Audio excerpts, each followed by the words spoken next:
Bienvenue à notre deuxième conversation contemporaine avec Nick Cave. De raison, je suis Marc Maillet, le directeur général du Musée des Beaux-Arts du Canada. This evening, we welcome a star-studded list of guests who have come for this event, people from Toronto, from Montreal. It's quite exciting. First and foremost, of course, I'd like to welcome His Excellency Bruce A. Heyman, Ambassador of the United States to Canada, and his wife, Vicky Heyman.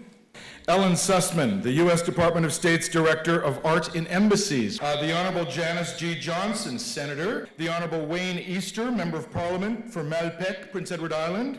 Victoria Henry, Director of the Canada Council Art Bank. Gerda Natishin, President and Chair of the Natishin Foundation. Svetlana Stoicheva-Etropolsky, the Deputy Head of Mission for the Embassy of Bulgaria. Gaëtane Vernat, qui est venue de Toronto. Directrice du Power Plant. And of course, we at the National Gallery are very proud of our partnership with the U.S. Embassy in Canada and the U.S. Department of State's Art and Embassies program in presenting Contemporary Conversations, a series of onstage discussions with important American artists. I'm very delighted to be here at the National Gallery in Ottawa for this second Contemporary Conversation. The United States Department of State's Art and Embassies program was established in 1963 by John F. Kennedy, and it's played a vital role in our nation's public diplomacy for over 52 years by encouraging cross-cultural dialogue through the visual arts. It's been a pleasure to work with Art and Embassies and the U.S. Embassy team in partnership with the exceptional National Gallery of Canada to create Contemporary Conversations, this dynamic and unique series of public lectures you're all part of tonight. These dialogues designed especially and solely for Canada. These dialogues connect us as nations and as people. So tonight, Nick will be interviewed by Jonathan Shaughnessy. You were born in Missouri, Fulton, Missouri, and then spent your teenage years in Columbia, Missouri, Yes. Before heading to Kansas City for art school originally. Briefly in Texas, and then finally, I think where you really got your, seems like your art education was in the Cranbrook Academy of Art. So when you first made the first sound suit, you put it on, you weren't sure you were gonna put it on. Other people also performed these sound suits. And I asked you this earlier, but when somebody's in front of one of these objects, how do they approach it? Because you don't simply put it on, I don't think. No. I would recommend that you don't.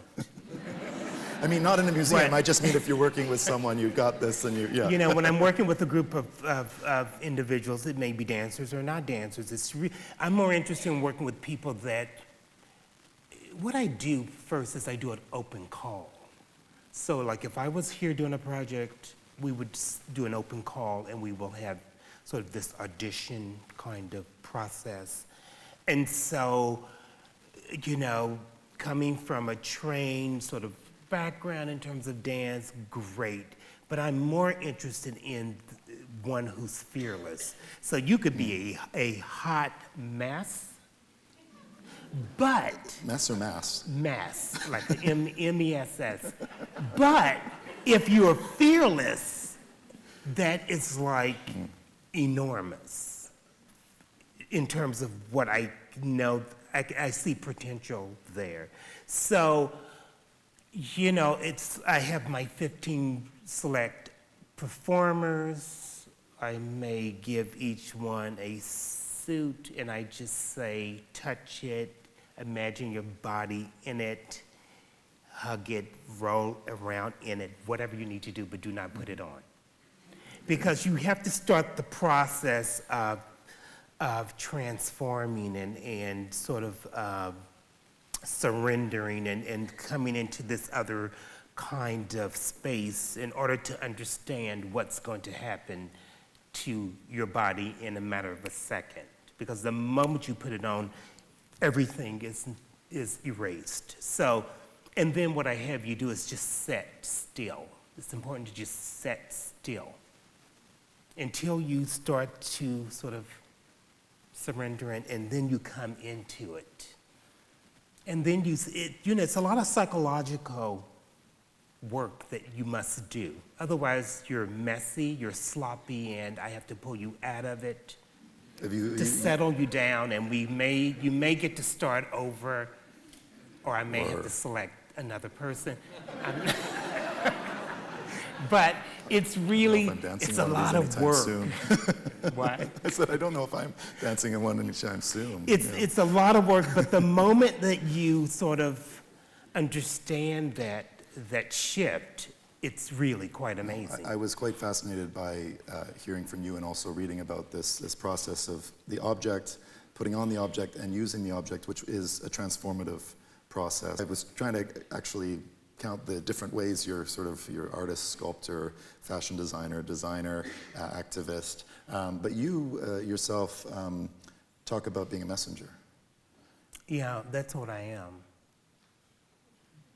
It really is makes it a lot easier for me. I'm not. It goes down with the breaking responsibility is so much. It's very different. You know, so what I mean by that is that, you know, I think for me, there was a moment in my life where I was just running from my truth. Mm-hmm. And so I think that, you know, when I stopped running, I just changed. My whole life changed like one night. It's just, I just sort of came into an acceptance. And so that's why, you know, it's like, I don't really even relate to this work on one hand. And on the other hand, yes, I make it, but I make it through sort of a different kind of process. It's that, you know, it's like, you know, I can't sketch it, but I can make it.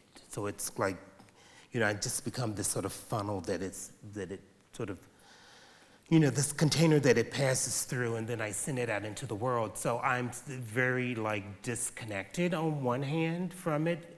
It's like, it's interesting, like when I do an exhibition and, you know, I can put this work up and then I can turn around and look at it for the last time because it never returns back to my studio.